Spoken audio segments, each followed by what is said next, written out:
রাজার দরবারে রাজবৈদ্য নিয়োগ দেওয়া হবে। দেশ দেশান্তর থেকে চিকিৎসকেরা এলেন যোগ দিতে। মন্ত্রীকে রাজা দায়িত্ব দিলেন চিকিৎসক নির্বাচনে। মন্ত্রী খুশি মনে বসলেন তাদের মেধা পরীক্ষায়। আপনার চিকিৎসালয়ের আশপাশে ভূতের উপদ্রব আছে?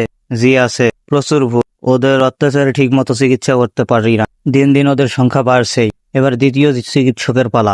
আপনার চিকিৎসালয়ে ভূতের উপদ্রব আছে? আশ্চর্য, আপনি জানলেন কিভাবে? ওদের জ্বালায় আমি অস্থির। দিন দিন ওদের সংখ্যা বাড়ছেই। এভাবে দেখা গেল সবার চিকিৎসালয়ের আশপাশেই ভূতের উপদ্রব আছে। একজনকে শুধু পাওয়া গেল যার কোনো ভূত সংক্রান্ত ঝামেলা নেই।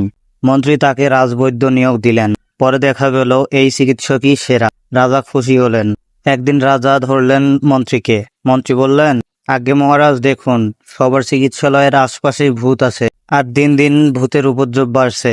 এর অর্থ তাদের রোগী মরে এবং ভূতের সংখ্যা বাড়ে, আর যাকে নিলাম তার ওখানে কোনো ভূত